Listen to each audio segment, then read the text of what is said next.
Pessoal, vocês receberam dentro da pastinha de vocês essa pesquisa de opinião da AME, e a Ana Paula e o Flávio vão estar recolhendo agora essa pesquisa, tá bom? Então vocês podem estar entregando para eles. Quem não respondeu, depois passe, tá bom?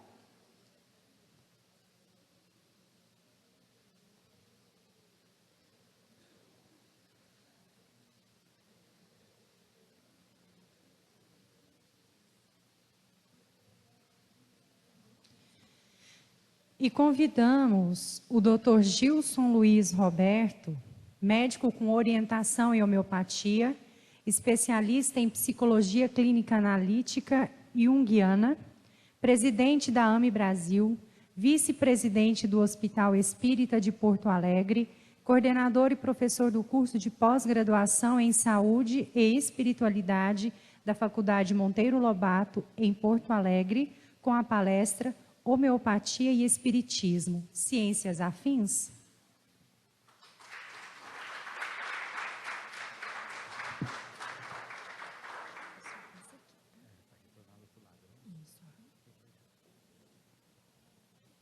Bom dia a todos. Que Jesus continue nos abençoando nesta manhã e agradeço a Irradiação Espírita Cristã, a AME Goiânia, pela oportunidade do nosso evento no dia de hoje. Então, o tema que me coube, homeopatia e espiritismo, ciências afins, para nós começarmos a responder esse questionamento, nós vamos fazer algumas correlações históricas, porque entendemos que há todo um caminho que foi planejado pela espiritualidade para favorecer o pensamento espírita como uma forma de contrabalançar o pensamento materialista, né? E aí nós vamos ter nesse processo histórico a alquimia. Funciona? Ah, tá. Ok. Obrigado. A alquimia, que vai influenciar o magnetismo, que, por sua vez, vai influenciar a homeopatia e o espiritismo. A alquimia, ela precedeu a química.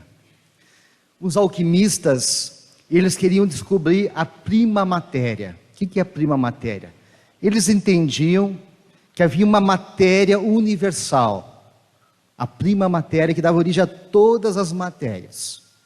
Se eles descobrissem como dominar a prima matéria, eles teriam condições de transformar chumbo em ouro, de modificar essa matéria. Só que esse processo de buscar a prima matéria, de conhecer os elementos da natureza, é uma forma de estudar as leis da natureza, as leis de Deus, e também um processo de autoconhecimento, porque a busca da prima matéria é uma forma de conhecer a própria natureza do espírito, a nossa própria individualidade. E dentro da alquimia, quem se destacou foi Paracelso. E olha bem, ele já trazia esse conceito de semelhante cura semelhante, que é o princípio da homeopatia. Então, Paracelso foi o primeiro a trazer essa fundamentação do semelhante cura semelhante. E Paracelso já falava também da influência astrológica, da influência do magnetismo. Depois surgiu o magnetismo, com Mesmer, que vai influenciar a homeopatia e vai influenciar também a doutrina espírita. Veja bem, no livro Organon, que é o livro que deu origem à parte da homeopatia, feito por Hahnemann, ele vai dizer, lá no parágrafo 288, a importância do magnetismo como processo terapêutico. E ele vai preconizar aos médicos homeopatas que utilizem também, nos seus procedimentos como médicos, o uso do magnetismo. E ele vai dizer que a vontade forte de uma pessoa bem intencionada sobre um doente, por contato, e mesmo sem este, até uma certa distância, pode trazer energia vital do mesmerizador sadio dotado desse poder para outra pessoa dinâmica. Então, ele vai falar que a pessoa, através do magnetismo, né, da energia vital que ele transmite, ele vai estabilizar a vitalidade do paciente, favorecendo, então, a cura. E aí, mais adiante, no próximo parágrafo, 289, ele vai chamar dessa técnica de passe, que vai chamar de imposição de mãos e dispersivo. Então, vai falar das técnicas do passe. Uma de concentração de energia e a outra de dispersão da energia. Então, veja que bem antes da doutrina espírita, Hahnemann já orientava os médicos homeopatas a usar o passe. O passe não é uma criação do espiritismo, é uma origem do magnetismo, que nós absorvemos e utilizamos em nossa prática espírita. E veja que Kardec vai falar na Revista Espírita. Porque Kardec, antes de ser o codificador do espiritismo, ele já estudava o magnetismo. Ele já era um estudioso do magnetismo. E ele vai dizer que o magnetismo preparou o caminho para o espiritismo. Isso está na Revista Espírita, de março de 1858. E os rápidos progressos dessa última doutrina são incontestavelmente devidos à vulgarização das ideias acerca da primeira. Então ele vai dizer que o magnetismo abriu o caminho para o espiritismo. Dos fenômenos magnéticos, do sonambulismo, do êxtase, as manifestações espíritas. Não há senão um passo, sua conexão é tal que é, por assim dizer, impossível falar de um sem falar do outro. Então nós temos no estudo do magnetismo uma base também de entendimento dos fenômenos espíritas.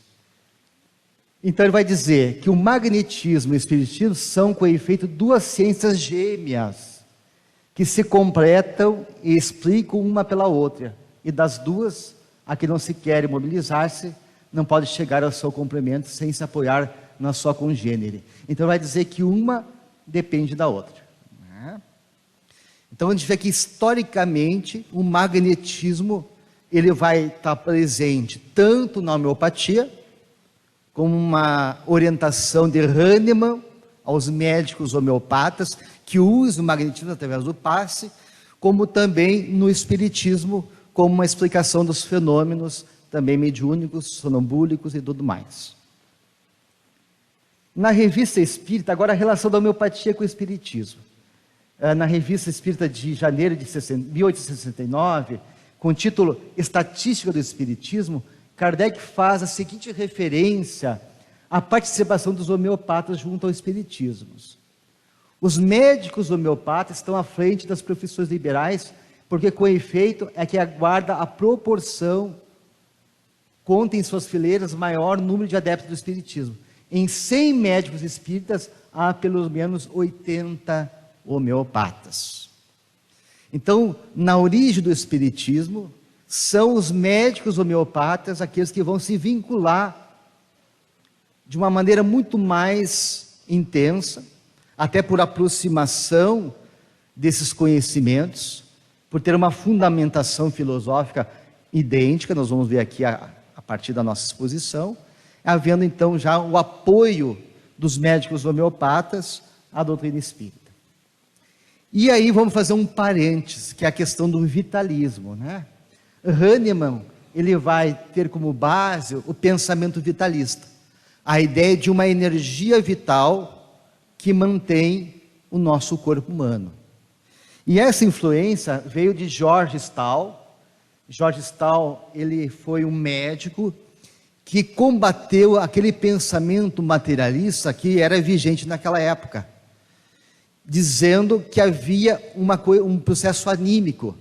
Ele tinha um certo conhecimento de alquimia, dos elementos de combustão. Então ele dizia que a alma é como se fosse um fogo, e ela que animava a matéria. Isso foi muito importante, porque deu a base, o pensamento de George Stahl, para que evoluísse o pensamento para a ideia do vitalismo, da ideia de um animismo para uma evolução de um pensamento vitalista. Porque até aqui, até essa época, a ideia de uma energia vital, embora já acompanhasse várias correntes filosóficas, nós vamos encontrar a ideia do vitalismo nos Vedas, né? Vamos encontrar a ideia do vitalismo na filosofia chinesa, na ideia do energia Qi, né? Que a acupuntura se utiliza como forma de explicar as doenças, mas isso ainda não era um pensamento acadêmico. Isso era mais de ordem filosófica. Quem fez o papel de trazer para dentro da academia foi o Barthes, esse médico, fisiologista francês, que dirigiu a Faculdade de Medicina na França e desenvolveu vários artigos e teses sólidas com relação a esta abordagem. Então ele trouxe o vitalismo como uma proposta realmente científica, uma base científica, trazendo a filosofia para o campo da ciência médica. E o pensamento até aí tem vários vitalistas que vão se utilizar então do conceito de uma energia vital, mas é Barthes que se aproxima mais do pensamento kardeciano, que o homem é constituído de um corpo, de uma alma e princípio vital. E esse pensamento vitalista de Stahl e de Barthes é que vai também influenciar Hahnemann a trazer esse entendimento para dentro da homeopatia. Tá? Então, por que nós trouxemos Paracelso lá no início? Além dele for o primeiro a falar sobre energia, falar do pensamento do simílio curanter, que semelhante cura semelhante, aqui nessa mensagem que ele deu pela Madame Creel, na Bélgica, na União Espírita da Bélgica, em 49, ele vai ensinar Hahnemann, outrora, Paracelso. Então ele está dizendo nessa mensagem mediúnica que ele é o Hahnemann, mas que na outra encarnação ele foi Paracelso. Então o mesmo espírito que já lá construiu um pensamento, já com a base da homeopatia, e que retorna nessa missão de aprofundar e de desenvolver essa teoria de uma maneira mais complexa, né, já encaminhando o processo da evolução do pensamento científico, da medicina, para o entendimento da filosofia e da prática homeopática. Ele vai dizer o seguinte nessa mensagem: a homeopatia é o primeiro passo dado nesse sentido, de uma cura, de uma medicina mais espiritual. O segundo, mais amplo, será a medicação por meio dos fluidos. E o terceiro será a medicação puramente espiritual. Então ele está falando da evolução da prática médica. Claro, a gente está muito atrasado, né, pessoal? A nossa dureza não permitiu chegarmos até aqui. Mas a ideia da espiritualidade é a de uma medicina cada vez mais espiritualizada, mais quintessenciada, até chegar nesse processo da autocura, da busca da nossa transformação moral, como um processo realmente transformador, se utilizando dos recursos da espiritualidade à nossa disposição. Lá estaremos novamente. Ele olha e diz: olha, eu estou lá com esse compromisso, para fazê-los avançar mais e experimentar as medicações fluídicas, objeto de nossos estudos atuais. Então ele está dizendo que ele continuava no plano espiritual, desenvolvendo toda uma prática de estudo dentro da área da terapia vibracional, né? da prática espiritual. Então veja bem, que dentro da homeopatia e o espiritismo tem a mesma base filosófica. A nossa busca de tratamento é a alma. É a alma. Tanto a homeopatia como a doutrina espírita, objeto referencial da nossa pesquisa, do nosso interesse, é a alma. O espiritismo fala para a alma, busca a alma. E a prática homeopática também tem na sua terapêutica como base essencial a alcançar a alma. Então, as duas têm o mesmo pensamento ternária do ser humano, né? Uma alma, uma energia vital, e aqui junto com a energia vital, o espiritismo também tem o perispírito, e o corpo material, como sendo constituinte da natureza humana. Na verdade, nós espíritos temos uma visão mais quaternária, né? Alma, energia vital, perispírito e corpo material. E isso, então, mantém as duas estruturas doutrinárias, a homeopatia e o espiritismo, como uma condição de um pensamento igual, né? Que os dois voltando para a mesma concepção e os dois entendendo também que a enfermidade é um desequilíbrio da alma. Esse desequilíbrio afeta o corpo, afeta o campo vital, desorganiza a nossa energia, e essa desorganização do campo energético vai gerar uma desorganização a nível celular, e a nível celular, a nível de tecido, de órgãos e assim por diante, né? Veja bem o que o Hahnemann vai dizer no Organon, no livro que originou a homeopatia. No estado de saúde, a força vital de natureza espiritual, que dinamicamente anima o corpo material, reina com poder ilimitado e mantém todas as suas partes em admirável atividade harmônica. Esse é o mesmo pensamento do espiritismo, né? Que nós temos um corpo físico, uma alma, que mantém o nosso corpo organizado através da energia vital, né? O Vicente falou bem sobre essa questão da mente, que é a esterilização da alma, interferindo na harmonia ou na desarmonia do nosso sistema imunológico. E ele vai adiante: o organismo material, destituído da força vital, não é capaz de nenhuma sensação, nenhuma atividade, nenhuma autoconservação. É somente o ser imaterial. Então, ele falando que o ser humano só é ser humano porque tem algo não material ali que constitui a vida.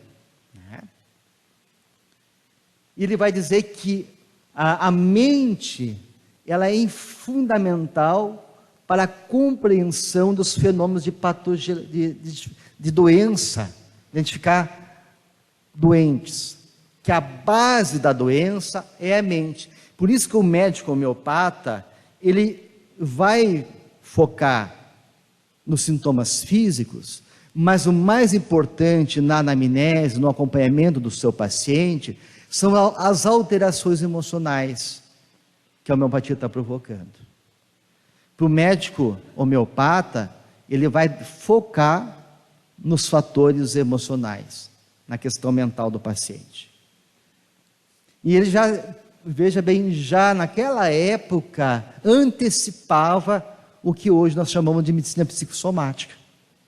Hoje, com todas essas evidências que o Vicente trouxe aqui, falando a relação do sistema nervoso central com o sistema hormonal, o sistema imunológico, mediado pelas nossas emoções, porque tudo que nós pensamos, tudo que nós sentimos, vai provocar uma cascata de informações neuroquímicas que vai mexer com o nosso corpo humano.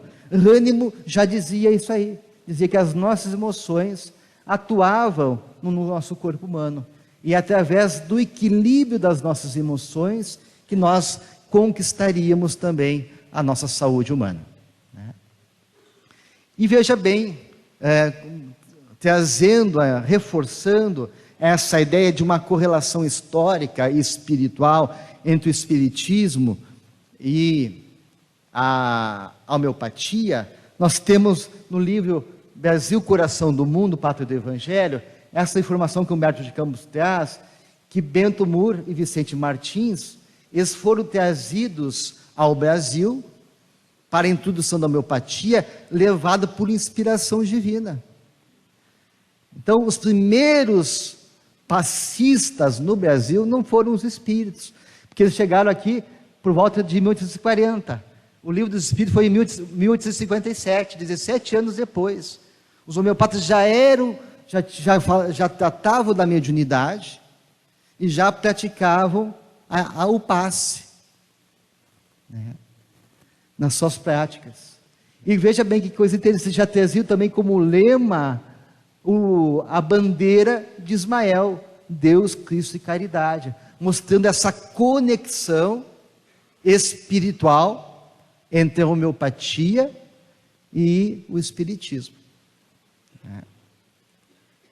E mais tarde, as casas espíritas fazem ao contrário, né? Assim como a homeopatia favoreceu a doutrina espírita, os primeiros homeopatas abriram o campo para o passe, para os fenômenos mediúnicos, também as casas espíritas, através do receituário mediúnico, que difundiram a homeopatia, havendo então esse casamento entre a prática espírita e o uso da homeopatia. A homeopatia, por inspiração do alto, por orientação do mundo espiritual, da espiritualidade, passou a ser utilizada nas casas espíritas, para atender os seus frequentadores. E Hahnemann, quando ele desencarna, ele vai fazer parte da equipe do Espírito de Verdade, mais ou menos reforçando que Hahnemann era um espírito missionário, que veio, junto com Mesmer, criar um campo favorável dentro da ciência para se instalar o pensamento espírita. E ele desencarnando, ele já se vincula à falange do Espírito de Verdade e passa a orientar Kardec. Nós vamos ter várias mensagens de Hahnemann, uma delas no Evangelho segundo o Espiritismo, capítulo 9, item 10, com o título Sobre a Cólera, que ele fala uma mensagem sobre a cólera. E nas obras póstumas tem uma mensagem dele, falando sobre a missão de Allan Kardec. Tem outra mensagem também em obras póstumas, falando sobre, desaconselhando, Kardec queria usar um médium para a codificação, para a conversa com os espíritos, e Hahnemann desaconselhou, olha, não, esse médium não é confiável. Então, Hahnemann está do lado de Kardec, orientando a tarefa de Kardec, o que se confirmou depois, as previsões de Hahnemann, mostrando assim, várias atitudes inadequadas desse médium. E na Revista Espírita, no ano de 1863, tem também uma mensagem de Hahnemann, que Kardec coloca na revista, chamada Medicina Homeopática, através da médium senhora Costel, que ele fala que o espiritismo será um processo de auxílio para a homeopatia, pois mediante a ela será abandonada a tradição materialista. Então a homeopatia como sendo uma proposta de uma medicina para combater o pensamento vigente de uma ciência materialista.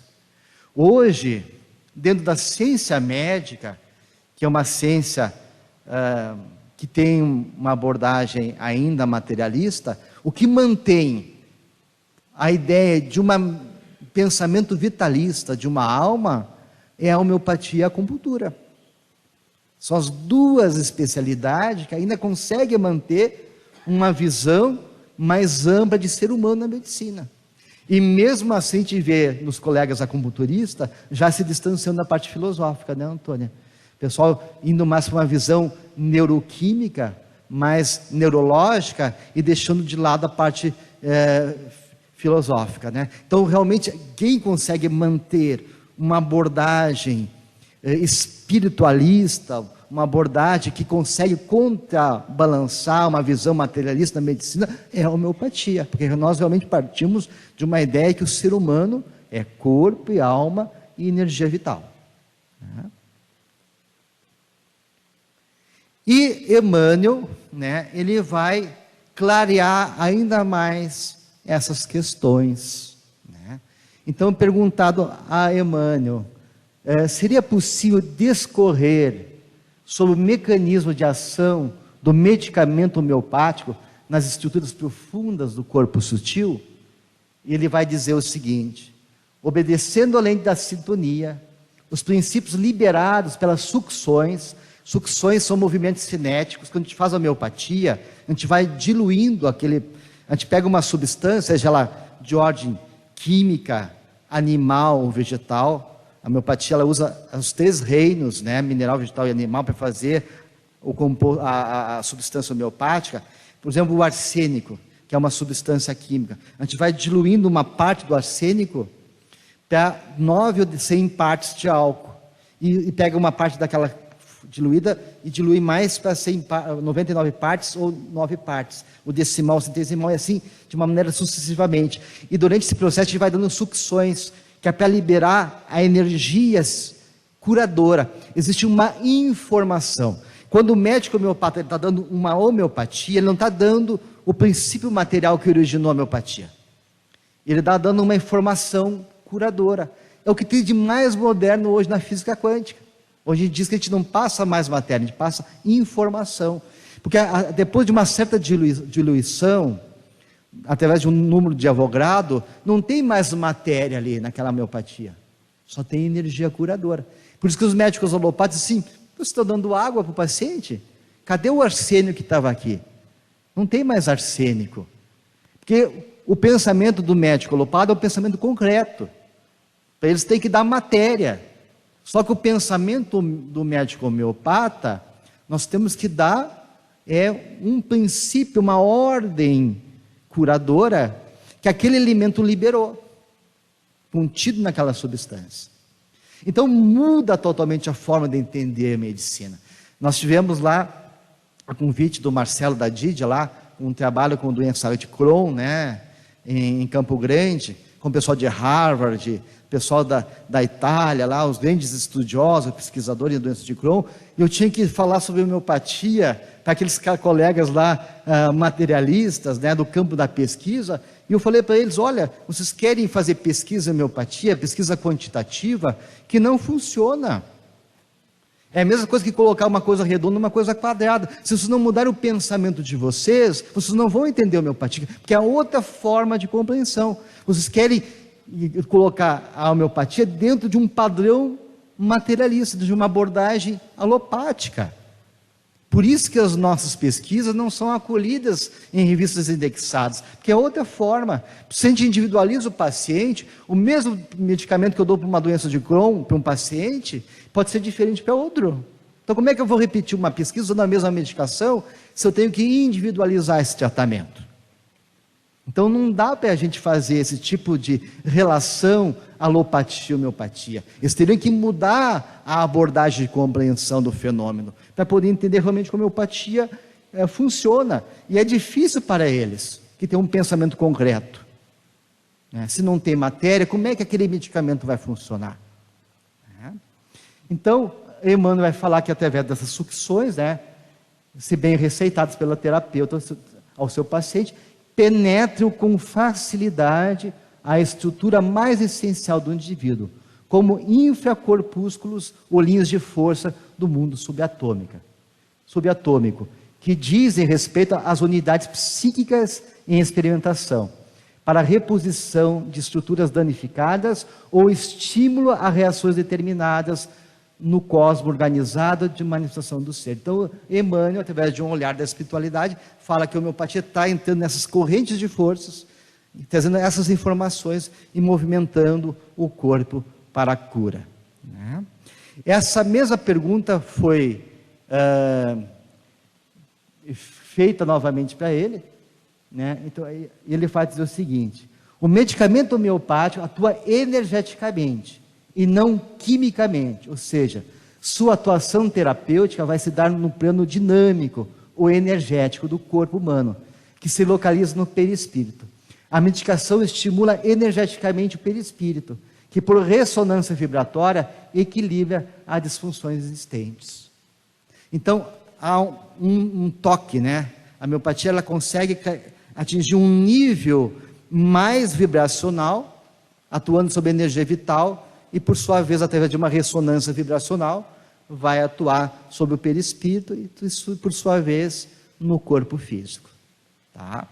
Então seria mais ou menos assim, pegando aquela orientação do Hahnemann, medicamento homeopático, medicamentos de fluidos, depois medicamentos puramente espiritual. A homeopatia, ela vai trabalhar mais aqui, entre o duplo etérico e o corpo físico. E por ressonância vai chegar no perispírito e atingir a harmonia do espírito.